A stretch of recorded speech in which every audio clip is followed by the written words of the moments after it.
Welcome, sisters. Now we are going to have Kannada discussion between Meenakshi sister and Vidyarani sister. So let's start. Welcome, both of you.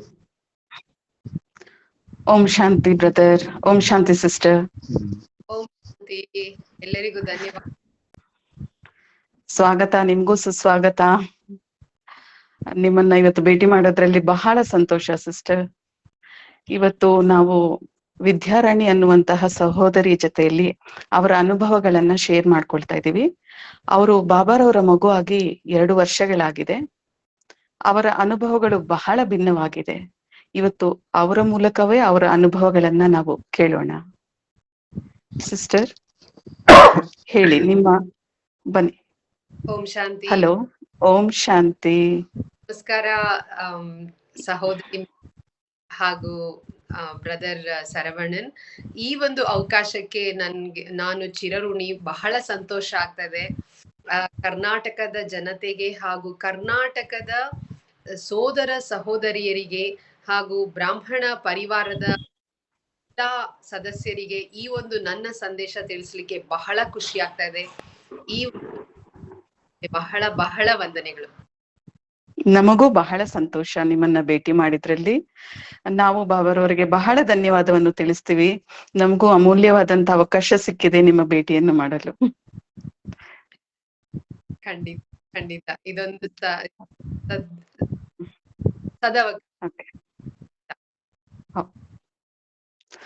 Okay sister, ಈಗ ನೀವು ನಿಮ್ಮ ಅನುಭವವನ್ನ ಹೇಳಿ. ಯಾವ ರೀತಿಯಲ್ಲಿ ನೀವು ಬಾಬಾರವರ ಮಗು ಆದ್ರಿ, ಏನಿತ್ತು ನಿಮ್ಮ ಒಂದು ಅನುಭವಗಳು? ನಾವು ಬಾಬಾ ಅವರ ಒಂದು ಜ್ಞಾನಕ್ಕೆ ಬಂದಿದ್ದು ಒಂದು ರೋಮಾಂಚನಕಾರಿಯಾದಂತಹ ಒಂದು ಕತೆ. ನಾನ್ ಯಾರತ್ರ ಹೇಳ್ಕೊಳ್ತೀನೋ ಎಲ್ಲರೂ ಹೇಳ್ತಾರೆ, ಮುಂಚೆ ಈ ತರ ಒಂದು ಕತೆ ಯಾರೆಂದು ಕೇಳಿಲ್ಲ, ಒಂದು ಬಹಳ ವಿಶೇಷ ಅಂತ. ಬಾಬಾ ಅವರ ಒಂದು ಪರಿಚಯ ಆಗಿದ್ದು ಒಬ್ಬ ನನಗೆ ಪರಿಚಯ ಮಾಡ್ಕೊಟ್ಟಿಲ್ಲ. ಯಾವ ಸ್ನೇಹಿತರೋ ಅಥವಾ ಯಾರು ಪರಿಚಯ ಮಾಡ್ತಿಲ್ಲ. ಬ್ರದರ್, ನಿಮ್ಗೆ ಕ್ಲಿಯರ್ ಆಗಿ ಕೇಳ್ತಾ ಇದೆಯಾ ಅಕ್ಕ ಅವರು ಮಾತಾಡೋದು? ಅಕ್ಕ ಅವ್ರು ಮಾತಾಡೋದು ಓಕೆ ಓಕೆ. கொஞ்சம் sound கம்மியாதான் கேக்குது. Your volume is little bit slow, sister, compared to yesterday. Yesterday it was very clear. I don't know why it's bit slow now. ಏನ್ ಹತ್ರದಿಂದ ಮಾತಾಡಿದ್ರೆ ಜೋರಾಗಿ ಕೇಳಿಸಬಹುದಾ? ಈಗ ಬೆಟರಾ? But we can understand. It's audible. ಈಗ better.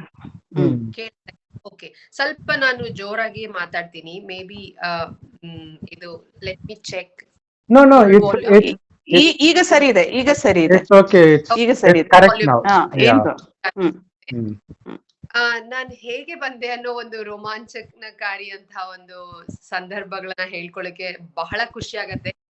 ಯಾಕಂದ್ರೆ ಎಷ್ಟು ಜನಕ್ಕೆ ಈ ವಿಷಯ ಹೇಳಿದ್ರು ಕೂಡ ಬೇಜಾರಾಗಲ್ಲ ಅನ್ನೋ ತರ ಒಂದು ಸಂಗತಿ ಅದು. ಯಾಕಂದ್ರೆ ಬಹಳ ಖುದ್ದಾಗಿ ಬಂದು ನನಗೆ ಹೊಡೆದೆಬ್ಬಿಸಿ ಬಾ ಮಗಳೇ ಅನ್ನೋ ತರ ಕರೆದಂತಹ ಒಂದು ಆ ಸಂದರ್ಭ ಹೇಗಿತ್ತಂದ್ರೆ, ಆ ಟೈಮ್ ನಲ್ಲಿ ನಾನು ದುಬೈನಲ್ಲಿ ಕೆಲಸ ಮಾಡ್ತಾ ಇದ್ದೆ.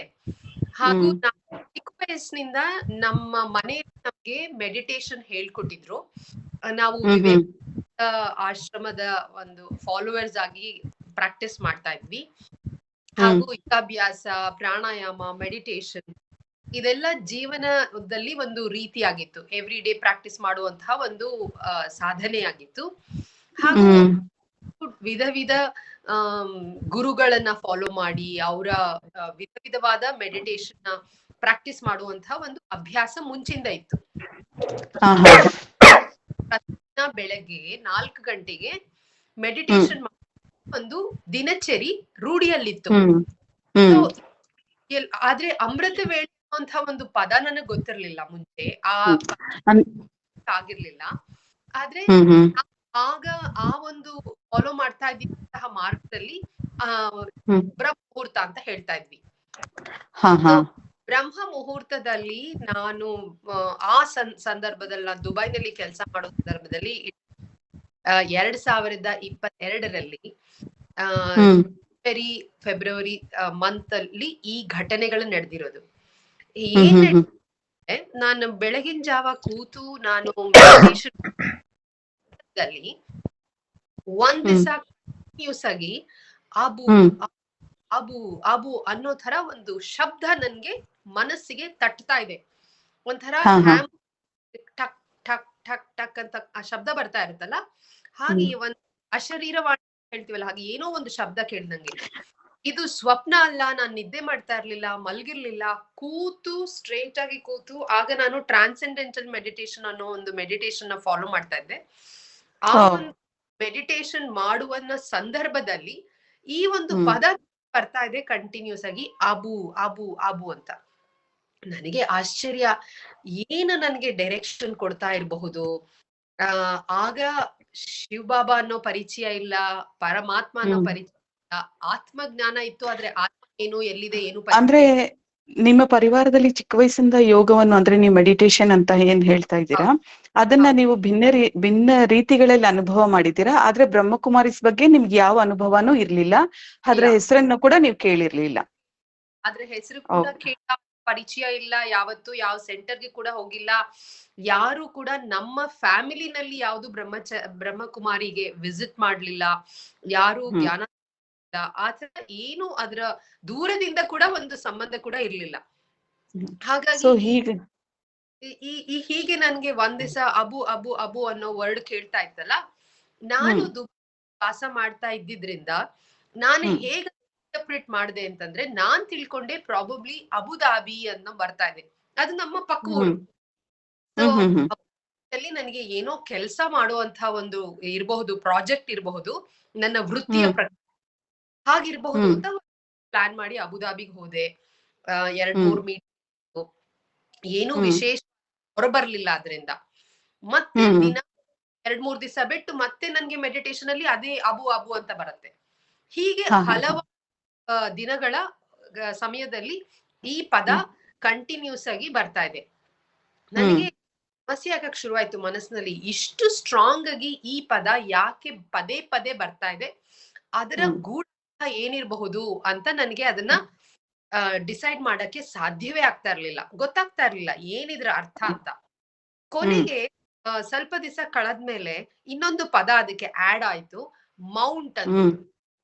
ಮೌಂಟ್ ಆಬು ಪದ ಅದಕ್ಕೆ ಜೋಡಣೆ ಆಗಿ ಮೌಂಟ್ ಆಬು ಮೌಂಟ್ ಆಬು. ಅಂದ್ರೆ ನೀವು ಮೆಡಿಟೇಷನ್ ಮಾಡುವಂತ ಸಮಯದಲ್ಲಿ ನಿಮಗೆ ಅದು ಮೈಂಡ್ ಅಲ್ಲಿ ಅಂತಹ ಸೌಂಡ್ ಕೇಳಿಸ್ತಾ ಇತ್ತಾ, ಅಥವಾ ನಿಮ್ಗೆ ಅದು ಫೀಲ್ ಆಗ್ತಾ ಇತ್ತಾ, ಯಾವ ರೀತಿ? ಕ್ಲಿಯರ್ಲಿ ಸೌಂಡ್ ಕೇಳಿಸ್ತಾ ಇತ್ತು. ಓಕೆ. ಒಂದ್ ಯಾರೋ ಮೇಲಿಂದ, ಈಗ ನಾವು ಕುತ್ಕೊಂಡಿದ್ರೆ ಎಲ್ಲಿಂದನೋ ಒಂದು ರೆಕಾರ್ಡೆಡ್ ಸೌಂಡ್ ಎಲ್ಲಿಂದನೋ ಕೇಳಿಸುತ್ತಲ್ಲ, ಒಂದು ಯಾರೋ ಇದ್ರಲ್ಲಿ ಪ್ಲೇ ಮಾಡ್ತಾ ಇದಾರೆ, ಒಂದು ಸೌಂಡ್ ಪ್ಲೇ ಮಾಡ್ತಾ ಇದಾರೆ ಅನ್ನೋ ತರ ಕೇಳಿಸುತ್ತಲ್ಲ, ಆ ರೀತಿ ನನ್ಗೆ ಅಂದ್ರೆ ಮೇಲ್ ವಾಯ್ಸ್ ನಿಮಗೆ ಕೇಳಿಸ್ತಾ ಇತ್ತು? Male voice, ya, it was a male. And ಅಲ್ಲಿ ನನ್ಗೆ Mount Abu Mount Abu Mount Abu ಅಂತ ಸೆಕೆಂಡ್ ರೌಂಡ್ ಅಲ್ಲಿ ಕೇಳ್ಸಕ್ ಶುರುವಾಯ್ತು. ಆಗ ನನಗೆ ಅಂತ ಗೂಗಲ್ ಮಾಡಿ ಸರ್ಚ್ ಮಾಡಿ ಮೌಂಟ್ ಆಬು ಅಂದ್ರೆ ಏನು, ಬಿಕಾಸ್ ಏನು ಗೊತ್ತಿಲ್ಲ. ನಾನು ಸೌತ್ ಇಂಡಿಯನ್ ಮತ್ತೆ ರಾಜಸ್ಥಾನ್ ಆಗ್ಲಿ ಅಥವಾ ನಾರ್ತ್ ಇಂಡಿಯಾಗೆ ಯಾವಾಗ್ಲೂ ಟ್ರಿಪ್ ಮಾಡಿಲ್ಲ, ಟ್ರಾವೆಲ್ ಮಾಡ್ಲಿಲ್ಲ, ಏನು ಅಲ್ಲಿಗೆ ಯಾತ್ರೆ ಮಾಡಿ ಅನುಭವ ಇಲ್ಲ, ಹೆಸರು ಬಗ್ಗೆ ಜಾಗದ ಅರಿವು ಏನು ಕೂಡ ಗೊತ್ತಿಲ್ಲ. ಸೊ ಹಾಗಾಗಿ ನಾನು ಹೋಗಿ ಗೂಗಲ್ ಸರ್ಚ್ ಅಲ್ಲಿ ಅದ್ರ ವಿಶೇಷತೆ ಏನು, ಅಲ್ಲಿ ಏನೇನಿದೆ, ಆದ್ರೆ ಮೌಂಟ್ ಆಬು ಅಂತ ಸರ್ಚ್ ಮಾಡಿದಾಗ ಕೂಡ ನನಗೆ ಅಲ್ಲಿ ಬ್ರಹ್ಮಕುಮಾರಿಯ ಸಂಸ್ಥೆ ಇದೆ ಅನ್ನೋದು ಅಷ್ಟು ವಿಶೇಷವಾಗಿ ಗೊತ್ತಾಗ್ಲಿಲ್ಲ. ಅದೊಂದು ಟೂರಿಸ್ಟ್, ಅಲ್ಲಿ ಜನ ಟೂರಿಸ್ಟ್ ಆಗಿ ಹೋಗ್ತಾರೆ, ಅದೊಂದು ಹಿಲ್ ಸ್ಟೇಷನ್ ಅನ್ನೋದು ಬಂತು. ಆ ವಿಶೇಷತೆಯಾಗಿ ಬ್ರಹ್ಮಕುಮಾರಿ ಬಗ್ಗೆ ಪಕ್ಕ ನನಗೆ ಇನ್ಫಾರ್ಮೇಶನ್ ಗೊತ್ತಾಗ್ಲಿಲ್ಲ. ಬರೀ ಮೌಂಟ್ ಆಬು ಅನ್ನೋ ಸ್ಥಳದ ಬಗ್ಗೆ, ಅಲ್ಲಿದ ಬಗ್ಗೆ ಸ್ವಲ್ಪ ರಿಸರ್ಚ್ ಮಾಡಿ ಸುಮ್ನಾಗ್ಬಿಟ್ಟೆ. ಅಂದ್ರೆ ಅದು ಜಸ್ಟ್ ಪಿಕ್ನಿಕ್ ಸ್ಪಾಟ್, ಈಗ ನೀವು ರಿಸರ್ಚ್ ಎಲ್ಲ ಮಾಡಿದಾಗ ಅಷ್ಟ್ ಮಾತ್ರ ಬರುತ್ತೆ, ಈಗ ಗೂಗಲ್ ಅಲ್ಲೆಲ್ಲ ನಾವು ಹೋಗಿ ನೋಡಿದಾಗ ಅಷ್ಟೇ. ಸೊ ಅದು ಅಂತ ಹೇಳ್ಕೊಂಡು ನೀವು ಆ ಪ್ಲೇಸ್ ಹೋಗಿದ್ದೀರಾ? ಇಲ್ಲ, ಇನ್ನು ಆ ಪ್ಲೇಸ್ ಹೋಗೋ ನಿರ್ಧಾರ ಮಾಡ್ಲಿಲ್ಲ. ಬಿಕಾಸ್ ಏನೋ ಅಥವಾ ಸಮ್ ರ್ಯಾಂಡಮ್ ಇನ್ಫಾರ್ಮೇಶನ್ ಹಂಗೆ ಅಂತ ತಿಳ್ಕೊಂಡು ನಾನು ಅದನ್ನ ಅಲ್ಲೇ ಸುಮ್ನಾಗ್ಬಿಟ್ಟೆ. ನಾನ್ ತಿಳ್ಕೊಂಡೆ just a hill station, like a travelling place, recommend place for travelling ಅನ್ನೋ ತರ. ಟೂರಿಸಂ. ಹಾ ಹಾ ಆದ್ರೆ ಅದ ಆಗ ನಾನು ಏನು ನಿರ್ಧಾರ ಮಾಡಿರ್ಲಿಲ್ಲ, ನಾನ್ ಟ್ರಾವೆಲ್ ಮಾಡ್ಬೇಕು, ಆ ಜಾಗ ನೋಡ್ಬೇಕು ಅನ್ನೋ ನಿರ್ಧಾರ ಮಾಡ್ಲಿಲ್ಲ. ಬಿಕಾಸ್ ಅಲ್ಲಿ ಕೆಲಸದ ಒತ್ತಡಗಳು ಬ್ಯುಸಿ ಇರ್ತಾ ಇತ್ತು, ಹಾಗಿತ್ತು. ಕೊನೆಗೆ ಒಂದ್ 2-3 ದಿವಸ ಆದ್ಮೇಲೆ ಮತ್ತೇನಾಯ್ತಂದ್ರೆ ಒಂದು ಮೂವಿ ನೋಡ್ದ ಹಾಗೆ ಆ ಮೆಡಿಟೇಷನ್ ಅಲ್ಲಿ ಹೋದಾಗ ಬಿಳಿ ಸೀರೆಗಳ ಉಟ್ಟಂತಹ ಮಹಿಳೆಯರು ಗುಂಪಿನಲ್ಲಿ ಹೋಗ್ತಾ ಇದಾರೆ. ಅವ್ರ ವಿಷಯ ಲೈಕ್ ಒಂದ್ ಆರ್ಮಿ ಇರ್ತಾ ಇರತ್ತಲ್ಲ ಹಾಗೆ ಹೋಗ್ತಿರೋದು. ಆ ಸಮಯದಲ್ಲಿ ಶಕ್ತಿ ಸೇನೆ ಅನ್ನೋ ಪದ ಬರ್ತಾ ಇದೆ. ಶಕ್ತಿ ಸೇನೆ ಅಂತ. ಮತ್ತೆ ಈ ಶಕ್ತಿಯಲ್ಲಿ ನೀನು ಒಬ್ಳು, ನೀನ್ ಹೋಗಿ ಜಾಯಿನ್ ಆಗ್ಬೇಕು ಅನ್ನೋ ರೀತಿ ಬರ್ತಾ ಇದೆ ನನ್ಗೆ. ಅಂದ್ರೆ ಮೆಡಿಟೇಷನ್ ಕೂತಾಗ ಇದೆಲ್ಲ ನಿಮ್ಗೆ ಅನಿಸ್ತಾ ಇದೆ? ಹೌದು ಹೌದು. ಶಕ್ತಿ ಸೇನೆ ಕ್ಲಿಯರ್ಲಿ ನನ್ಗೆ ಕಾಣ್ತಾ ಇದೆ. ಮಹಿಳೆಯರು ಉಟ್ಕೊಂಡಿರೋರು ನಡ್ಕೊಂಡು ಹೋಗ್ತಾ ಇದಾರೆ. ಸೈನಿಕರು ಲೈನ್ ಅಲ್ಲಿ ಹೋಗ್ತಿರ್ತಾರಲ್ಲ ಆ ರೀತಿ ಒಂದು 3 ಲೈನ್ಸ್ ಮಾಡಿರೋ ಹಾಗೆ ಲೈನ್ ಅಲ್ಲಿ ಹೋಗ್ತಿದ್ದಾರೆ. ಸೊ ಇದೆಲ್ಲ ನಿಮ್ಗೆ ಗೊತ್ತಾಗ್ಬೇಕಾದ್ರೆ ನಿಮ್ಗೆ ಒಂದು ಚೂರು ಕೂಡ ಬ್ರಹ್ಮಕುಮಾರಿ ಬಗ್ಗೆ ಏನು ಗೊತ್ತಿಲ್ಲ. ನೀವ್ ಅದ್ರ ಲೈಕ್ ಬ್ರಹ್ಮಕುಮಾರಿ ಬಗ್ಗೆ ಏನು ಗೊತ್ತಿಲ್ಲ. ಯಾವ ರೀತಿ ಸಂಸ್ಥೆ ಏನು, ಹೇಗೆ ಕ್ಲಾಸಸ್ ಆಗತ್ತೆ, ಅದ್ರ ಬಗ್ಗೆ ಬ್ಯಾಕ್ ಗ್ರೌಂಡ್ ಏನು ಕೂಡ ನನ್ಗೆ ಪರಿಚಯ ಇಲ್ಲ ಅದಕ್ ಮುಂಚೆ. ಹೀಗೆ ಈ ವಿಜುವಲೈಸೇಷನ್ ಬರಕ್ ಶುರುವಾದ್ಮೇಲೆ ನನ್ಗೆ ಪಕ್ಕ ಆಗಕ್ ಶುರುವಾಯ್ತು, ಇದ್ರಲ್ಲಿ ಏನೋ ಒಂದು ಗೂಢಾರ್ಥ ಇದೆ, ಮತ್ತೆ ನನ್ನ ಜೀವನ ಇದೇ ರೀತಿ ಹೋಗ್ಬೇಕು ಅನ್ನೋದು ಒಂದ್ ಸ್ಟ್ರಾಂಗ್ ಮೆಸೇಜ್ ಬರ್ತಾ ಇದೆ ಅಂತ ನನ್ಗೆ. ಬಿಕಾಸ್ ಅದ್ ಪದೇ ಪದೇ ಬರ್ತಾ ಇತ್ತು. ಮತ್ತೆ ದಿನದಲ್ಲಿ ಬೇರೆ ಟೈಮ್ ನಲ್ಲಿ ಈ ತರ ಥಾಟ್ಸ್ ಬಂದಿದ್ರೆ ನಾನು ಇಗ್ನೋರ್ ಮಾಡ್ತಾ ಇದ್ದೆ. ಬ್ರಹ್ಮದಲ್ಲಿ ಮೆಡಿಟೇಷನ್ ಅಲ್ಲಿ ಕೂತಾಗ ಬರೋಂತ ಥಾಟ್ಸ್. ಓಕೆ ಸಿಸ್ಟರ್, ನೀವು ಆನ್ ಹೋಲ್ಡ್ ಹೋಗಿದ್ದೀರಾ? ಕೇಳಿಸ್ತಾ ಉಂಟಾ? ಕೇಳಿಸ್ತಿದೆ. ಸೊ ಈ ರೀತಿ ಎಲ್ಲ ಈ ರೀತಿ ಎಲ್ಲ ನಿಮಗೆ ಒಂದು ಅನುಭವ ಆದಾಗ ನೀವು ಮೌಂಟ್ ಆಬುವರೆಗೂ ತಲುಪಿದ್ರಿ? ಹೌದು. ಆಗ ನಾನು ಸ್ಟ್ರಾಂಗ್ಲಿ ಡಿಸೈಡ್ ಮಾಡಿದೆ ನಾನು ಹೋಗ್ಬೇಕು ಅಂತ. ನಾನು ಅಲ್ಲಿಗೆ ಹೋಗ್ಬೇಕು, ಇದೇನೋ ನನ್ಗೆ ಬಹಳ ದೊಡ್ಡ ಸಂದೇಶ ಬಂದಿದೆ ಅಂತ ನಾನು ಮಾಡ್ತಾ ಇದ್ದಿದ್ ಕೆಲ್ಸನ ರಿಸೈನ್ ಮಾಡಿ ಮನೆದೆಲ್ಲ ಪ್ಯಾಕಿಂಗ್ ಮಾಡ್ಬಿಟ್ಟು ವೇರ್ ಹೌಸ್ ಅಲ್ಲಿ ಸಾಮಾನೆಲ್ಲ ನಾನು ಮೌಂಟ್ ಆಬುಗ್ ಹೊರಟೋದೆ. ಬಾರಿಗೆ ಸೊ ಅಲ್ಲಿ ಕೆಲಸ ಎಲ್ಲ ರಿಸೈನ್ ಮಾಡ್ಬಿಟ್ಟೆ ಹೋದ್ರಿ ನೀವು ಮೌಂಟ್ ಆಬುಗೆ? ಹೌದು ಹೌದು. ಇದು ಕೇಳಿದ್ರೆ ಒಂಥರ ತುಂಬಾ ಡ್ರಾಸ್ಟಿಕ್ ಡಿಸಿಷನ್ ಅನ್ಸತ್ತೆ. ಇದು ಒಂದು ವಿಶೇಷತೆ ಬಹುಶಃ ಈ ಆತ್ಮದ್ದು. ಚಿಕ್ಕ ವಯಸ್ಸು ಒಂಥರ ಹಠ ಸ್ವಭಾವ. ಮತ್ತೆ ಪಟ್ ಹಿಡಿದ್ರೆ ಅದನ್ನ ಮಾಡೇ ತೀರಿಸ್ಬೇಕು ಅನ್ನೋ ಒಂದು ಹಠ ಇತ್ತು ಚಿಕ್ಕ ವಯಸ್ಸಿನಿಂದ. ಲೈಕ್ ಯಾವ ಕೋರ್ಸ್ ಬೇಕಂದ್ರೆ ಅದ್ ಮಾಡ್ಲೇಬೇಕು ಅನ್ನೋ ಹಠದಿಂದ ಹೋಗಿ ಮಾಡೋದು. ಡ್ರೈವಿಂಗ್ ಕಲಿಬೇಕು, ಎಲ್ಲರೂ ಅಪೋಸ್ ಮಾಡಿದ್ರು ಕೂಡ ಹೋಗಿ ಕಲಿಲೇಬೇಕು ಅಂತ ಹೋಗಿ ಹಠದಿಂದ ಕಲಿಯೋದು. ಚಿಕ್ಕ ವಯಸ್ಸಲ್ಲಿ ಗಂಡ್ಮಕ್ಳು ಕೂಡ ಸೈಕ್ಲಿಂಗ್ ಮಾಡ್ತಿರ್ಲಿಲ್ಲ, ನಾನ್ ಹೋಗಿ ಫಸ್ಟ್ ಸೈಕ್ಲಿಂಗ್ ಕಲಿತಾ ಇದ್ದೆ. ತುಂಬಾ ಹಠದ ಸ್ವಭಾವ ಇತ್ತು ಚಿಕ್ಕ. ಹಾಗಾಗಿ ನಿಶ್ಚಯ ಬಂದ್ಬಿಡ್ತು. ಇಷ್ಟು ಸ್ಟ್ರಾಂಗ್ ಆಗಿ ನನ್ಗೆ ಆ ಬ್ರಹ್ಮ ಮುಹೂರ್ತದಲ್ಲಿ ಏನೋ ಮೆಸೇಜ್ ಬರ್ತಾ ಇದೆ ಅಂದ್ರೆ ಇದನ್ನ ಏನೋ ನಾನ್ ಮಾಡ್ಬೇಕು ಅಂತ ಪೂರಾ ರಿಸೈನ್, ನನ್ ಮನೆದ ಸಾಮಾನೆಲ್ಲ ವೇರ್ ಹೌಸ್ ಅಲ್ಲಿ ಪ್ಯಾಕ್ ಮಾಡಿ ಒಂದ್ ಸೂಟ್ ಕೇಸ್ ಹಿಡ್ಕೊಂಡು ಹೊರಟೆ ಬಿಟ್ಟೆ. ನಾನು ಮೌಂಟ್ ಆಬುಗೆ ಹೋದೆ. ಅಲ್ಲಿಂದ ಶುರುವಾಯ್ತು ಈ ಒಂದು ಕಾರ್ಯಾದಂತಹ ಯಾತ್ರೆ. ಸೊ ಅಲ್ಲಿ ಹೋದ್ಮೇಲೆ ನೀವು ಅಲ್ಲಿಂದಾನೇ ನೀವು ಮಧುಬನಲ್ಲಿ ಕೋರ್ಸ್ ಎಲ್ಲ ತಗೊಂಡು ಎಲ್ಲ ಅಲ್ಲೇ ನೀವು ಬಾಬಾರವ್ರನ್ನ ಸ್ವೀಕಾರ ಮಾಡ್ಕೊಂಡಿದ್ದೀರಾ? ಹೌದು ಹೌದು. ಅಲ್ಲೇ ಕೋರ್ಸ್ ನನಗೆ ಸಿಕ್ತು. ಅಲ್ಲಿ ಕಂಪ್ಲೀಟ್ ನನ್ಗೆ ಬಹಳ ಎಷ್ಟೋ ವಿಷಯಗಳು ನಾನ್ ಮುಂಚೆ ಕಲ್ತಿದ್ದು ಲಿಮಿಟೆಡ್ ಆಗಿತ್ತು. ಅದು ಪೂರ್ಣ ಜ್ಞಾನ ಅಲ್ಲ. ಅದ್ರಲ್ಲಿ ಎಷ್ಟೊಂದು ಲ್ಯಾಪ್ಸಸ್ ಇದೆ. ಲೈಕ್ ಎಷ್ಟೊಂದು ಅಂದ್ರೆ ನಿಮಗೆ ಈಗ ಅಲ್ಲಿ ಹೋಗಿದ ತಕ್ಷಣ ಅವರು ಮೆಡಿಟೇಷನ್ ಬಗ್ಗೆ ಇದ್ರ ಬಗ್ಗೆ ಎಲ್ಲ ಹೇಳಿದಾಗ ನಿಮ್ಗೆ ವಿಜುವಲೈಸೇಷನ್ ಆಯ್ತಲ್ಲ, ಅಂದ್ರೆ ನಿಮ್ಗೆ ಆ ಶಬ್ದ ಕೇಳಿಸ್ತಾ ಇತ್ತಲ್ವಾ? ಆ ಶಬ್ದಕ್ಕೂ ಮತ್ತೆ ಅವರು ಕೋರ್ಸ್ ಕೊಡ್ಬೇಕಾದ್ರೆ, ಅಂದ್ರೆ ನೀವು ಕೋರ್ಸ್ ಕೂಡ ಮಧುಬನಲ್ಲೇ ತಗೊಂಡ್ರಲ್ವಾ? ಹೌದು ಹೌದು, ಕೋರ್ಸ್ ಕೂಡ ಮಧುಬನ್.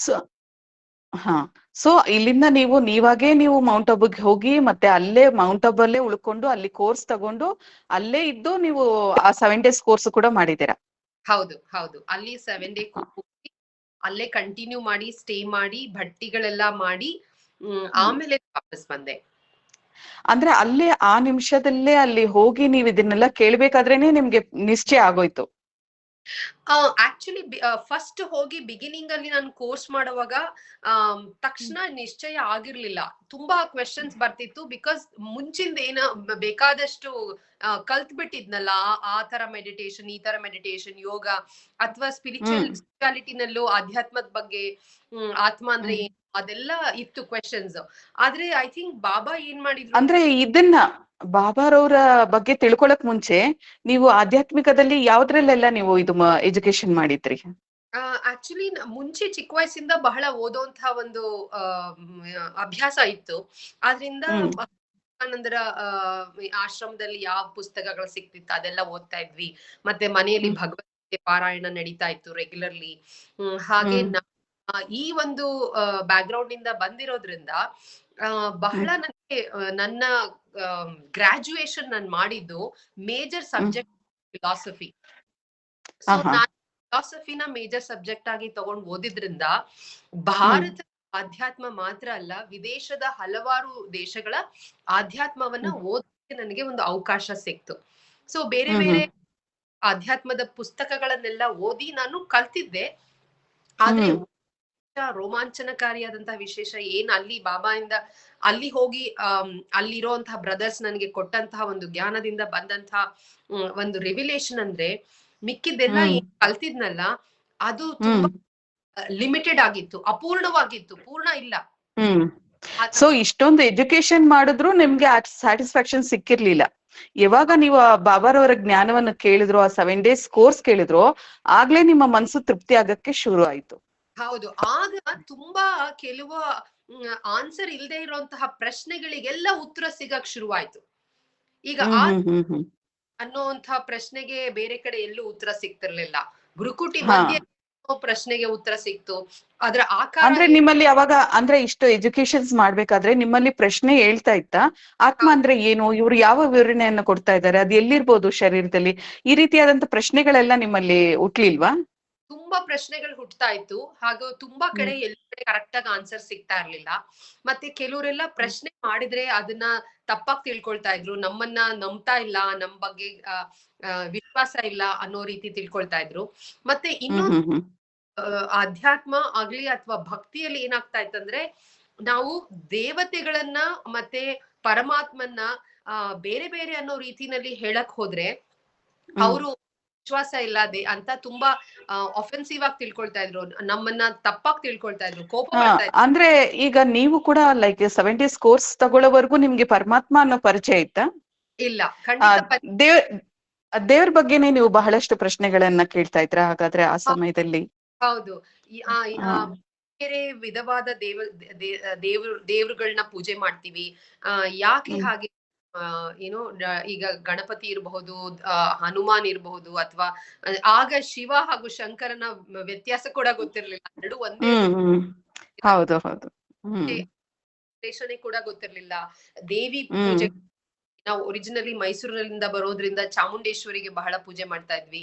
ಹೀಗೆ ಹಲವು ದೇವತೆಗಳ ಪೂಜೆ ನಡೀತಾ ಇತ್ತು. ಆದ್ರೆ ಬೇರೆ ಗುರುಗಳನ್ನಾಗ್ಲಿ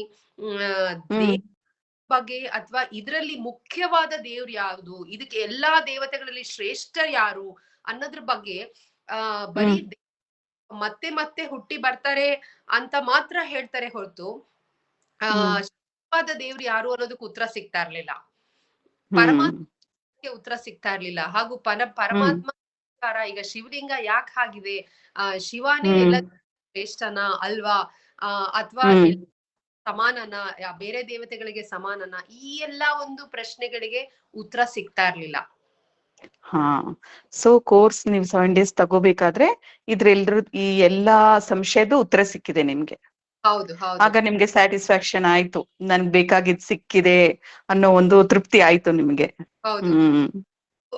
ಏನಾಗಕ್ಕೆ ಶುರುವಾಯ್ತಂದ್ರೆ, ಐ ಥಿಂಕ್ ಆ ಸ್ಥಾನದ ಮಹಿಮೆ, ಏನೋ ಪರಮಾತ್ಮ ಅವತರಿಸಿದ ಒಂದು ಸ್ಥಾನದಲ್ಲೇ ನನ್ಗೆ ಹೋಗುವಂತಹ ಒಂದು ಅವಕಾಶ, ಎಷ್ಟು ಸೌಭಾಗ್ಯ. ಅಂತ ಒಂದು ಸ್ಥಾನದ ಮಹಿಮೆ ಹೇಗೆ ನಾಟತ್ತೆ ಲೈಕ್ ಒಂದು ಆರೋ ಬಿಟ್ ಹಾಗಲ್ಲ, ಅಷ್ಟು ಇದಾಗಿ ಸೂಕ್ಷ್ಮವಾಗಿ ನಾಟತ್ತೆ ಮನಸ್ಸಿಗೆ. ಅಷ್ಟು ಅದ್ರ ಬಗ್ಗೆ ಇದು ಶುರುವಾಯ್ತು. ಪ್ಲಸ್ ಕೋರ್ಸ್ ಜೊತೆ ನನ್ಗೆ ಇನ್ನೊಂದು ಅವಕಾಶ ಕೊಟ್ರು ಅಂತಂದ್ರೆ, ದಿನಾ ಬೆಳಗ್ಗೆ ಮುರಳಿ ಕೇಳಕ್ಕೆ ಅವಕಾಶ ಕೊಟ್ರು. ಆಗ ಕೇಳ್ತಾ ಕೇಳ್ತಾ ಮುರಳಿನಲ್ಲಿ ಬರ್ತಾ ಇದ್ದಿದ್ ಪಾಯಿಂಟ್ಸ್ ಬಗ್ಗೆನೂ ನಾನು ಬಹಳ ಪ್ರಶ್ನೆಗಳು ಕೇಳ್ತಾ ಇದ್ದೆ. ಸೊ ಪೇಷನ್ಸ್ ಇಂದ ಅಲ್ಲಿ ಬ್ರದರ್ಸ್ ಉತ್ತರಗಳು ಕೊಟ್ಟು ನನಗೆ ಬಹಳ ಚೆನ್ನಾಗಿ ಎಲ್ಲದಕ್ಕೂ ಆನ್ಸರ್ಸ್ ಕೊಡ್ತಾ ಇದ್ರು. ಸೊ ಎವ್ರಿ ಡೇ ಅಂದ್ರೆ ಒಂದು ಪದರಗಳು ತೆಗ್ದಂಗೆ, ಪದರ ತೆಗ್ದು ಎಲ್ಲ ಹಳೆ ಪದರಗಳು ತೆಗೆದು ಒಳಗಡೆ ಇದ್ದಂತಹ ಒಂದು, ಹೇಗೆ ಹೇಳ್ತೀವಲ್ಲ ವಜ್ರ ಆಚೆ ಬರತ್ತೆ ಅನ್ನೋ ತರ, ಹಾಗೆ ನಿಜವಾದ ಪರಮಾತ್ಮನ ಒಂದು ಪರಿಚಯ ನನಗೆ ಆ ಸ್ಥಾನದಲ್ಲಾಯ್ತು. ಓಕೆ. ಸೊ ಆ ಒಂದು 21 ದಿವಸಗಳು ನಿಮ್ಗೆ ಅಮೂಲ್ಯವಾದಂತಹ, ಅದ್ಭುತವಾದಂತಹ ಅನುಭವಗಳನ್ನ ನೀವು ನಿಮ್ಮ ಜೀವಿತದಲ್ಲಿ ಅನುಭವಿಸಿರುವಂತಹ ದಿನಗಳು. ಹೌದು. 21 ಹೇಗ್ ಬಿತ್ತು? 21 ಈಗ ನಮ್ಗೆ ಅನ್ಸತ್ತೆ ಇಂಪಾರ್ಟೆಂಟ್ ನಂಬರ್, ಬಿಕಾಸ್ 21 ಜನ್ಮಗಳು ಮುಂದೆ. ಆದ್ರೆ ಅದು ಪ್ಲಾನ್ಡ್ ಡೇಟ್ ಆಗಿರ್ಲಿಲ್ಲ. ನಾನ್ 21 ಬೇಕು ಅನ್ನೋದು ಮುಂಚೆಯಿಂದ ಪ್ಲಾನ್ ಮಾಡ್ಕೊಂಡು ಹೋಗಿರ್ಲಿಲ್ಲ. ರಿಟರ್ನ್ ಟಿಕೆಟ್ ಕೂಡ ಮಾಡಿರ್ಲಿಲ್ಲ. ತನ್ನಿಂದ ಹಾಗೆ ನನ್ಗೆ ವಾಪಸ್ ಬರಕ್ಕೆ ರಿಟರ್ನ್ ಟಿಕೆಟ್ 21 ದಿವಸ ಆದ ತಕ್ಷಣ ಟಿಕೆಟ್ ಬಂತು, ಹೋಗ್ಲಿಕ್ಕೆ ಅವಕಾಶ. ಆಮೇಲೆ ನಾನು ಯೋಚನೆ ಮಾಡ್ತಾ ಇದ್ದೀನಿ, ಹೇಗೆ 21 ದಿವಸ ಅಲ್ಲಿ ಹೀರೋ ಹಾಗೆ ಮಾಡಿದ್ರು? ಅದು ಒಂದು ಒಳ್ಳೆ ಸಂಖ್ಯೆ. 21 ಬಗ್ಗೆ ರಿಲೇಷನ್ ಇದೆ. ಆ ರೀತಿ ಪ್ರತಿಯೊಂದು ದಿನದ ಅನುಭವ ಆ ಸ್ಥಾನದಲ್ಲಿ ನನಗೆ ಬಾಬಾ ಮಾಡಿಕೊಟ್ರು.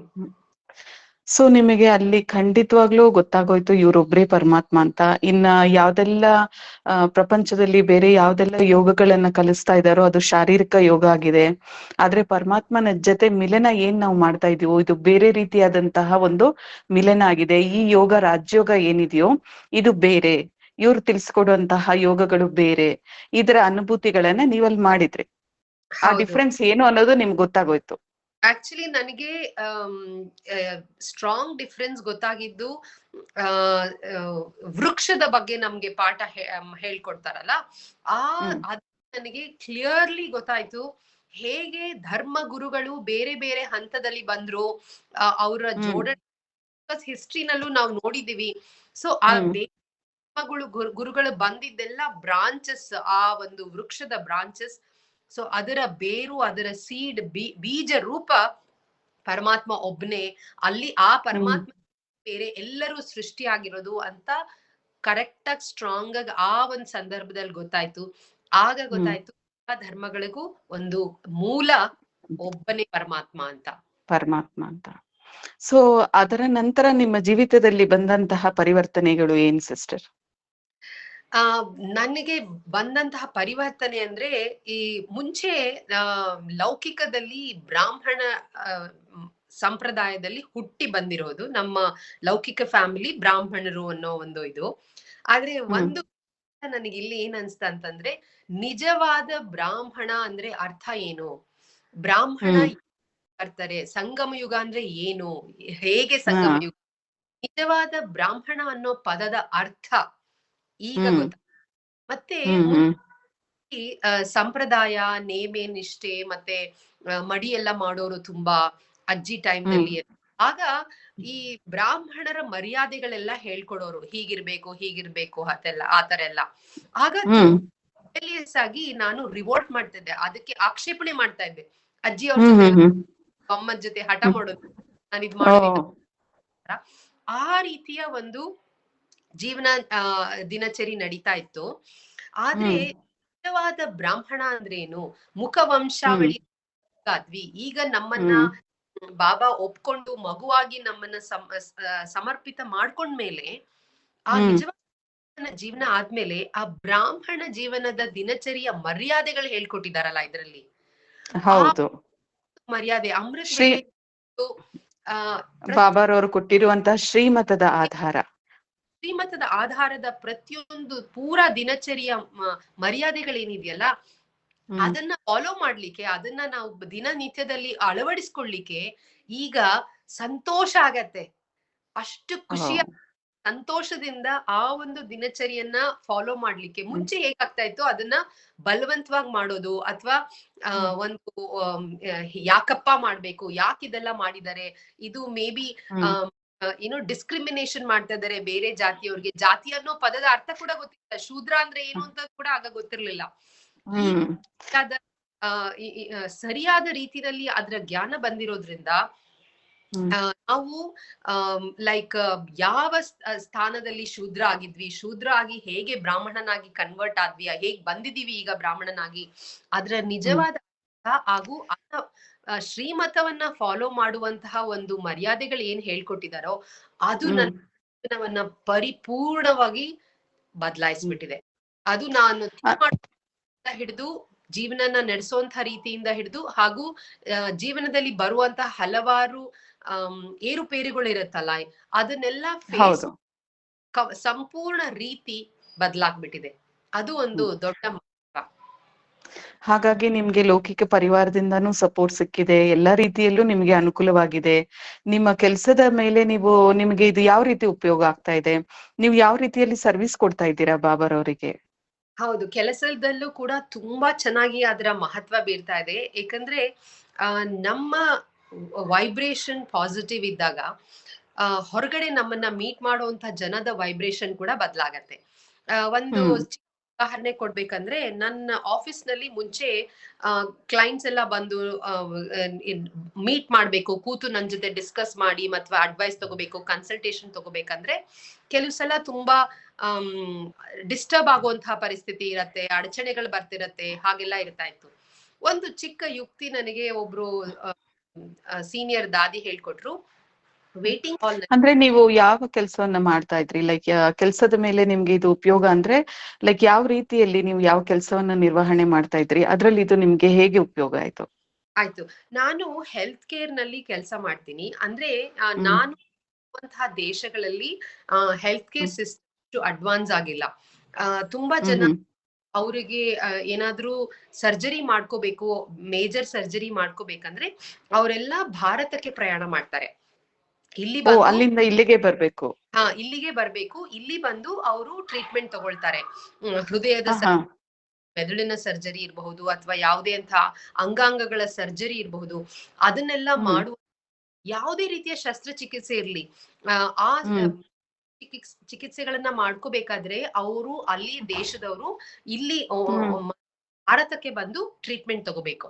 ಸೊ ನನ್ನ ಅಂದ್ರೆ ಅವರಿಗೆ ಕನ್ಸಲ್ಟೇಷನ್, ಅಡ್ವೈಸ್ ಕೊಡೋದು, ಯಾವ ಒಳ್ಳೇದು, ಯಾವ ಹಾಸ್ಪಿಟಲ್ ಬೆಟರು, ಯಾವ ಹಾಸ್ಪಿಟಲ್ ಸರ್ಜನ್ ನಿಮ್ಗೆ ಬೆಸ್ಟ್ ಈ ಪರ್ಟಿಕ್ಯುಲರ್ ಮತ್ತೆ ಅವರಿಗೆ ಆನ್ಲೈನ್ ಕನ್ಸಲ್ಟೇಷನ್ ಇರಬಹುದು, ಇನ್ವೆಸ್ಟಿಗೇಷನ್ಸ್ ರೆಡಿ ಮಾಡೋದು, ಅವರಿಗೆ ವೀಸಾ ಮಾಡೋದು, ಏರ್ ಟಿಕೆಟ್, ಅವ್ರ ಅಕಾಮಡೇಷನ್ ಪೂರ್ಣ ಅವರ ಜವಾಬ್ದಾರಿ, ಅವರ ಸೈಕಲ್ ಟ್ರೀಟ್ಮೆಂಟ್ ಸೈಕಲ್ ಜವಾಬ್ದಾರಿ ನನ್ ಮೇಲಾಗಿರುತ್ತೆ. ಈ ಒಂದು ಕೆಲಸ ನನ್ನ ಇದು ಲೌಕಿಕ ಜೀವನದ ಒಂದು ಪ್ರೊಫೆಷನ್ ಆಗಿದೆ. ಆ ಪ್ರೊಫೆಷನ್ ನಾನು ಪ್ರತಿನಿತ್ಯ ರೋಗದಿಂದ ನರಳ್ತಾ ಇರುವಂತಹ ಪೇಷಂಟ್ ಗಳನ್ನ ಮೀಟ್ ಮಾಡುವಾಗ ಮುಂಚೆ ಈಗ ಅವ್ರ ಜೊತೆ ಟ್ರೀಟ್ಮೆಂಟ್ ಮಾಡೋದಕ್ಕೂ ವ್ಯತ್ಯಾಸ ಏನಾಗಿದೆ ಅಂದ್ರೆ, ನಾನು ಮುಂಚೆ ಶರೀರ ರೂಪದಲ್ಲಿ ಮಾತ್ರ ನೋಡ್ತಾ ಇದ್ದೆ. ಈಗ ಅದು ಶರೀರ ಮಾತ್ರ ಅಲ್ಲ, ಶರೀರಕ್ಕೆ ಯಾವುದೋ ಒಂದು ಅಂಗಾಂಗಕ್ಕೆ ರೋಗ ಬಂದಿದೆ, ಆದ್ರೆ ಅಲ್ಲಿ ಆತ್ಮ ಕೂಡ ಇದೆ. ಆ ಆತ್ಮದ ಆಗಿರುವಂತಹ ಕರ್ಮ ಕಾರ್ಯಗಳಿಂದ ಏನಾಗಿದ್ಯೋ ಅದು ಅವರ ಶರೀರ ಅಂಗಾಂಗಗಳಿಗೆ ಅಫೆಕ್ಟ್ ಆಗಿದೆ ಅನ್ನೋ ಅವರಿಗೆ ಆತ್ಮಕ್ಕೂ ಸಕಾಶ ಕೊಟ್ಟು, ಕೆಲವರೆಲ್ಲ ತಗೊಳಕ್ ರೆಡಿ ಇರೋದಿಲ್ಲ. ಎಲ್ಲರಿಗೂ ಪಾಠ ಹೇಳ್ಕೊಡ್ಲಿಕ್ಕೆ ಆಗಲ್ಲ, ಕೋರ್ಸ್ ಮಾಡ್ಲಿಕ್ಕೆ ಆಗಲ್ಲ, ಯಾರಿಗಾಗತ್ತೋ ಅದೆಲ್ಲ ಅವಕಾಶ ಸಿಗತ್ತೆ. ಆದ್ರೆ ಎಲ್ಲರಿಗೂ ಅವ್ರು ಒಪ್ಕೊಂಡು ಬರ್ದೇ ಇದ್ದಾಗ ಅವರ ಆತ್ಮವನ್ನ ನಾವು ನೋಡಿ, ಆತ್ಮಕ್ಕೆ ಸಕಾಶ ಕರೆಂಟ್ ಅಥವಾ ಎನರ್ಜಿ ಏನ್ ಹೇಳ್ತಾರೆ ಬಾಬಾ, ಅದನ್ನ ಕೊಟ್ಟು ಅವರಿಗೆ ನಾವು ಕನ್ಸಲ್ಟೇಷನ್ ಕೊಟ್ಟಾಗ ಅದ್ರ ಬಹಳ ಡಿಫ್ರೆಂಟ್. ಇದು ಒಂದು ಒಳ್ಳೆಯ ಅನುಭವ ನೀವು ಹೇಳಿದೀರಾ. ಯಾಕಂದ್ರೆ ಬಾಬಾರವರ ಜ್ಞಾನ ತಿಳ್ಕೊಂಡಿರೋದ್ರಿಂದ ನಿಮ್ಮಿಂದ ಆ ಒಂದು ಸಕಾಶವನ್ನು ಕೊಟ್ಟು ಪೇಷಂಟ್ಸ್ ನ ಹೀಲ್ ಮಾಡಕ್ಕೆ ಕೂಡ ಅದು ಯೂಸ್ ಆಗ್ತಾ ಇದೆ. ಸೊ ಹಾ, ಮತ್ತೆ ಇಲ್ಲಿ ಬರುವಂತವ್ರು ಭಿನ್ನ ಭಿನ್ನ ಲ್ಯಾಂಗ್ವೇಜಸ್ ಅವ್ರು ಇರ್ತಾರೆ. ಅವ್ರಿಗೆಲ್ಲ ಕೂಡ ಲೈಕ್ ಬೇರೆ ಈಗ ಮುಸ್ಲಿಮ್ಸು ಬರ್ಬೋದು ಅಥವಾ ಬೇರೆಯವರು ಬರ್ಬೋದು. ಅವರು ಹೇಗೆ ಬಾಬಾರವರ ಪರಿಚಯವನ್ನ ತಗೊಳ್ತಾರೆ? ಆಕ್ಚುಲಿ ಇಲ್ಲಿ ನಾನಿರೋ ಸ್ಥಾನದಲ್ಲಿ ಮಸ್ಕಟ್ ಸಿಟಿನಲ್ಲಿ ಬೇರೆ ಬೇರೆ ಸಂಪ್ರದಾಯದವರು ಧರ್ಮದವರು ಬರ್ತಾರೆ, ಬೇರೆ ಲ್ಯಾಂಗ್ವೇಜಸ್ ಅವರು ಖಂಡಿತ ಬರ್ತಾರೆ. ಆದ್ರೆ ಅವರಿಗೆ ಪ್ರತಿಯೊಂದು ಧರ್ಮದಲ್ಲೂ ನಿರಾಕಾರ ರೂಪದ ಒಂದು ಭಗವಂತ ಅನ್ನೋದು ಖಂಡಿತ ಎಲ್ಲರೂ ಒಪ್ಕೊಳ್ತಾರೆ. ಆ ರೀತಿನಲ್ಲಿ ನಾವು ಹೇಳ್ಕೊಟ್ಟು ಪ್ಲಸ್ ಮೊದಲು ನೀನ್ ಯಾರು ಅನ್ನೋ ಒಂದು ರೀತಿನಲ್ಲಿ ಇನ್ನ ಒಳಗಡೆ ಆ ಶಕ್ತಿ ರೂಪದಲ್ಲಿ, ಓಜಸ್ಸಿನ ರೂಪದಲ್ಲಿ ಆತ್ಮ ಕುಳಿತಿದೆ ಅನ್ನೋ ಒಂದು ಅವರಿಗೆ ಪರಿಚಯ ಮಾಡಿಕೊಟ್ಟಾಗ ಆ ಓಜಸ್ಸಿಗೆ ಒಂದು ಸೋರ್ಸ್ ಇರ್ಲಿ, ಆ ಒಂದು ಪರಮಾತ್ಮ ಅದು ಒಂದು ಶಕ್ತಿ, ಓಜಸ್ಸಿನ ರೂಪ, ಅದು ಒಂದು ಬಿಂದು ರೂಪ, ನಾವು ಬಿಂದು ರೂಪ. ಈ ರೀತಿ ಹೇಳಿ ನಮ್ಗೆ ಆ ಒಂದು ಸಮುದಾಯದವರಿಗೆ ಲಕ್ಷ್ಮೀನಾರಾಯಣ ಬಗ್ಗೆ ಅಷ್ಟು ಹೇಳಲಿಕ್ಕೆ ಆಗೋದಿಲ್ಲ, ದೇವಿ ದೇವತೆಗಳ ಬಗ್ಗೆ ಹೆಚ್ಚು ಹೇಳಲಿಕ್ಕೆ ಆಗೋದಿಲ್ಲ. ಪ್ರತಿಯೊಂದು ಪಂಥ ಇರಬಹುದು, ಯಾವ ಧರ್ಮವನ್ನ ಫಾಲೋ ಮಾಡ್ತಾ ಇರ್ಬೋದು, ಪ್ರತಿಯೊಬ್ರು ನಿರಾಕಾರ ಪರಮಾತ್ಮನ ಒಪ್ಕೊಳ್ತಾರೆ. ಆದ್ರೆ ತಮ್ಮ ಆತ್ಮದ ಬಗ್ಗೆ ಆ ಒಂದು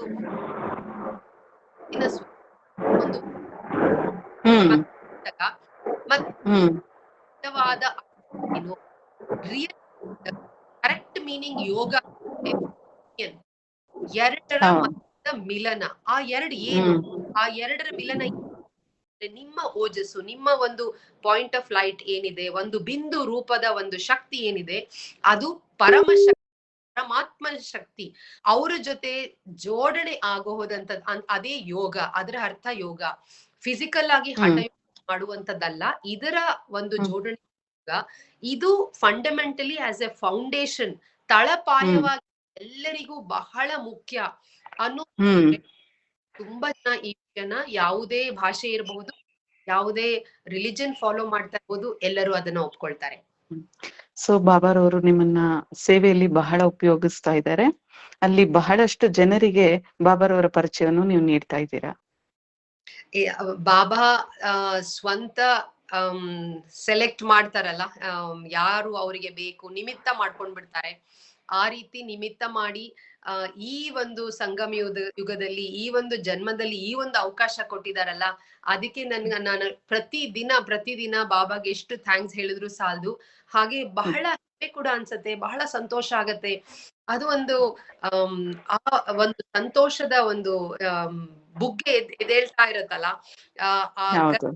ಆಗುವಂತ ಒಂದು ಫೀಲಿಂಗ್ ಇರತ್ತಲ್ಲ, ಆದ್ರಿಂದ ಖುಷಿ. ಸಿಸ್ಟರ್, ಈಗ ನಿಮ್ಗೆ ಜ್ಞಾನ ಸಿಕ್ಕಿರೋ ಆಧಾರದಲ್ಲಿ ನೀವು ಫ್ಯಾಮಿಲಿನ, ಈ ಲೌಕಿಕ ಜೀವನ, ಅಲೌಕಿಕ ಜೀವನ, ಇದು ಎರಡನ್ನು ಹೇಗೆ ಬ್ಯಾಲೆನ್ಸ್ ಮಾಡ್ತೀರಾ? ಇದು ಒಂದು ಬಹಳ ಇಂಟ್ರೆಸ್ಟಿಂಗ್ ಕ್ವೆಶ್ಚನ್, ಮತ್ತೆ ಬಹಳ ಇಂಪಾರ್ಟೆಂಟ್ ಕ್ವೆಶ್ಚನ್ ಎಲ್ಲರಿಗೂ, ಸ್ಪೆಷಲಿ ಸಂಸಾರದಲ್ಲಿ ನಡೆಸ್ಕೊಂಡು ಹೋಗ್ತಾ ಇರೋಂತಹ ಮಹಿಳೆಯರಿಗೆ. ಇದಕ್ಕೆ ಕೂಡ ಬಾಬಾನೇ ಬಹಳ ಅರೇಂಜ್ಮೆಂಟ್ ಮಾಡ್ಬಿಡ್ತಾರೆ, ಎಲ್ಲಾ ಅರೇಂಜ್ಮೆಂಟ್ ಮಾಡ್ಬಿಡ್ತಾರೆ. ಹೀಗಾಗಿ ನನಗೆ ಎರಡನ್ನೂ ಬ್ಯಾಲೆನ್ಸ್ ಮಾಡ್ಕೊಂಡು ಹೋಗುವಂತಹ ಒಂದು ಬಹಳ ಒಳ್ಳೆ ಸಂದರ್ಭ ಬಂದ್ಬಿಟ್ಟಿದೆ. ಅದಕ್ಕೆ ಏನೇ ಅವಕಾಶಗಳು ಬೇಕೋ ಎಲ್ಲ ಕೊಡ್ತಾರೆ. ಬಾಬಾ ಹೇಳ್ದಂಗೆ ನಿಶ್ಚಯದಿಂದ ನೀನು ಒಂದ್ ಹೆಜ್ಜೆ ಮುಂದೆ ನಾನ್ ಮಾಡ್ತೀನಿ ಅಂತ, ಆ ನಿಶ್ಚಯದಿಂದ ಹೆಜ್ಜೆ ಇಟ್ಟಾಗ ವ್ಯವಸ್ಥೆ ಏನ್ ಬೇಕೋ ಎಲ್ಲಾ ಬಾಬಾ ಮಾಡ್ಕೊಳ್ತಾರೆ. ಈ ರೀತಿ ನನ್ನ ಅನುಭವದಿಂದ ಯಾರಿಂದನೂ ಏನೋ ಒಂದು ಅಡಚಣೆ ಇಲ್ಲದೆ, ಯಾರು ಅಪೋಸ್ ಮಾಡದೆ, ಎಲ್ಲರೂ ಖುಷಿಯಾಗಿ ಹೆಮ್ಮೆಯಿಂದ ನನಗೆ ಮುನ್ನಡೆ ನಡೆಸ್ತಾ ಇದ್ದಾರೆ. ಮತ್ತೆ ನನ್ನ ಲೌಕಿಕ ಫ್ಯಾಮಿಲಿ ಮೆಂಬರ್ಗೆ ಯಾಕೆ ಹೆಮ್ಮೆ ಪಡ್ತಾ ಇದ್ದಾರೆ ಅಂತಂದ್ರೆ, ಅವ್ರು ತಿಳ್ಕೊಳ್ತಾರೆ ಇವಳು ಪ್ರಪಂಚದ ಪರಿವರ್ತನೆಗೆ ಏನೋ ಒಂದು ದೊಡ್ಡ ಸಾಧನೆಯ ಕೆಲಸ ಮಾಡ್ತಾ ಇದ್ದಾಳೆ ಅನ್ನೋ ರೀತಿ. ನಾನ್ ನಡೆಸ್ತಾ ಇರೋ ರೀತಿನಲ್ಲಿ ಏನಾದ್ರೂ ತಪ್ಪು ಕಾಣ್ತಾ ಇಲ್ಲ ಅವ್ರಿಗೆ, ಅಥವಾ ಅವ್ರಿಗೇನು ನೆಗೆಟಿವ್ ಕಾಣ್ತಾ ಇಲ್ಲ. ಆದ್ರಿಂದ ಈ ರೀತಿ ಅವ್ರು ನೋಡೋ ರೀತಿನೂ ಟಚಿಂಗ್ ಕೊಟ್ಟಿರೋದೇ ಬಾಬಾ. ಪ್ರೇರಣೆ ಮಾಡಿ ಸ್ವಂತ ಪರಿವರ್ತನೆಯಿಂದ ವಿಶ್ವ ಪರಿವರ್ತನೆ ಮಾಡ್ತಾ ಇರುವ ಕಾರ್ಯದಲ್ಲಿ ಅವಳು ತೊಡಗಿಸ್ಕೊಂಡಿದ್ದಾಳಲ್ಲ ಅನ್ನೋ ರೀತಿ ಮನೆಯವರೆಲ್ಲ ಬಹಳ ಸಹಯೋಗ. ಮುಂದೆ ತಳ್ತಾ ಇದ್ದಾರೆ. ಇದು ಒಂದು I am very lucky for that. ನೀವು ನೋಡುವಂತಹ ಎಲ್ಲ ವೀಕ್ಷಕರಿಗೆ ಏನಾದ್ರೂ ಹೇಳಲು ಬಯಸ್ತೀರಾ? ಖಂಡಿತ. ವೀಕ್ಷಕರಿಗೆ ನಾನು ಏನ್ ಹೇಳ್ಬೇಕಂದ್ರೆ, ಈಗಿನ ಸಮಯ ಸಂದರ್ಭ ನೋಡ್ತಾ ಇದ್ರೆ ಹೇಗೆ ಈವನ್ ಭಕ್ತಿ ಮಾರ್ಗದಲ್ಲಿ ಇರಬಹುದು ಅಥವಾ ಹೊರಗಡೆ ಯಾವುದೇ ನ್ಯೂಸ್ ಚಾನೆಲ್ ನೋಡ್ಲಿ, ಎಲ್ ಬೇಕಾದ್ರೂ ನೋಡ್ಲಿ, ಹೇಳ್ತಾರೆ ಘೋರ ಕಲಿಯುಗ ಅಂತ. ಪ್ರಪಂಚದ ಹಲವಾರು ಕಡೆ ಯುದ್ಧಗಳು ನಡೀತಾ ಇದೆ, ಪ್ರಪಂಚದಲ್ಲಿ ಹಾಹಾಕಾರ ನಡೀತಾ ಇದೆ. ಆಗ್ಲೇ ನೋಡಿದ್ವಿ ಎಷ್ಟು ವಿಕಾರವಾದ ಒಂದು ಕೋವಿಡ್ ಸಿಚುವೇಶನ್ ಇಂದ ಪಾರಾಗಿ ನಾವೆಲ್ಲ ಬಂದಿದ್ದೀವಿ. ಹಾಗೂ ಹಲವಾರು ಎಲ್ಲಿ ಫ್ಲಡ್ಸ್ ಬರೋ ಹೆಸರೇ ಕೇಳಿಲ್ದೇ ಇರುವಂತಹ ಜಾಗಗಳಲ್ಲಿ ಫ್ಲಡ್ಸ್ ಬಂದು ಎಲ್ಲಾ ಮುಳುಗ್ ಹೋಗ್ತಾ ಇದೆ. ವಿಕಾರವಾದ ಬಿಸಿಲು, ಕೇಳದೇ ಇರುವಂತಹ ಅಷ್ಟು ಹೆಚ್ಚು ವಿಕಾರವಾದ ಬೆಂಗಳೂರಿನಲ್ಲಿ. ಈ ರೀತಿ ಎಕ್ಸಾಂಪಲ್ಸ್, ಲೈವ್ ಎಕ್ಸಾಂಪಲ್ಸ್ ನಮ್ಗೆ ಕಣ್ಣು ಮುಂದೆ ಕಾಣ್ತಾ ಇದೆ. ಈ ರೀತಿ ಪ್ರಕೋಪದಲ್ಲಿ ಹೊರಗಿನ ಪ್ರಪಂಚ ನಡೀತಾ ಇರ್ಬೇಕಾದ್ರೆ ನಮಗೆ ಆಂತರಿಕ ಶಕ್ತಿ ಬಹಳ ಮುಖ್ಯ. ತಗೊಳ್ಬೇಕಂದ್ರೆ ಬರೀ ಫಿಸಿಕಲ್ ಫಿಟ್ನೆಸ್ಗೆ ಯಾವ್ದೋ ಜಿಮ್ ಅಥವಾ ಯೋಗಾಗೆ ಹೋಗಿ, ಅಥವಾ ಯಾವ್ದೋ ನ್ಯೂಟ್ರಿಷನ್ ಪ್ರೋಟೀನ್ ಡ್ರಿಂಕ್ ಕುಡಿತೀನಿ ಅಥವಾ ಆ ತರ ನ್ಯೂಟ್ರಿಷನ್ ತಗೊಳ್ತೀವಿ, ಆ ತರ ಆಹಾರ ವ್ಯತ್ಯಾಸ ಮಾಡ್ಕೋತೀವಿ, ಅದೆಲ್ಲ ಮಾಡಿದ್ರೆ ಒಳ್ಳೇದು, ತುಂಬಾ ಮುಖ್ಯ ಶರೀರಕ್ಕೆ. ಆದ್ರೆ ಮಾತ್ರ ಮಾಡಿದ್ರೆ ಸಾಧ್ಯ ಇಲ್ಲ. ಆತ್ಮಕ್ಕೆ ತುಂಬುವಂತಹ ಒಂದು ಕಾರ್ಯ ಪ್ರತಿಯೊಬ್ಬ ಮನುಷ್ಯನಿಗೂ, ಯಾವುದೇ ಇರ್ಬಹುದು, ಯಾವ ನ್ಯಾಷನಾಲಿಟಿ ಇರಬಹುದು, ಯಾವ ಭಾಷೆ ಪಂಥ್ಯ, ನಾವ್ ಯಾವ ಫೇತ್ ನ ಫಾಲೋ ಮಾಡಿದ್ರು ಚಿಂತೆ ಇಲ್ಲ, ಯಾವ ದೇವ್ರನ್ನಾದ್ರೂ ನಂಬಿದ್ರು ಚಿಂತೆ ಇಲ್ಲ, ಆತ್ಮಕ್ಕೆ ಶಕ್ತಿ ತುಂಬುವಂತಹ ಕೆಲಸ ಪ್ರತಿಯೊಬ್ಬರಿಗೂ ಈಗ ಬಹಳ ಬಹಳ ಮುಖ್ಯ.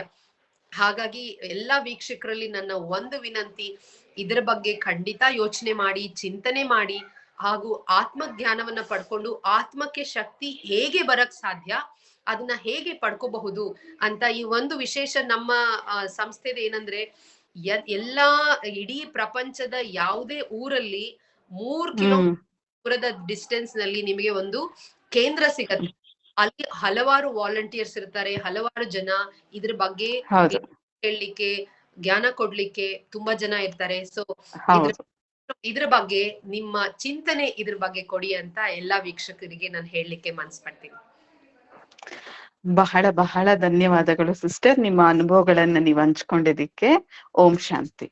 ಈ ಅವಕಾಶಕ್ಕೆ ಕೂಡ ಬಹಳ ಧನ್ಯವಾದಗಳು, ಬಹಳ ಖುಷಿ ಆಯ್ತು. ಓಂ ಶಾಂತಿ. ಓಂ ಶಾಂತಿ ಸಿಸ್ಟರ್ಸ್. Thank you. ಓಂ ಶಾಂತಿ ಬ್ರದರ್.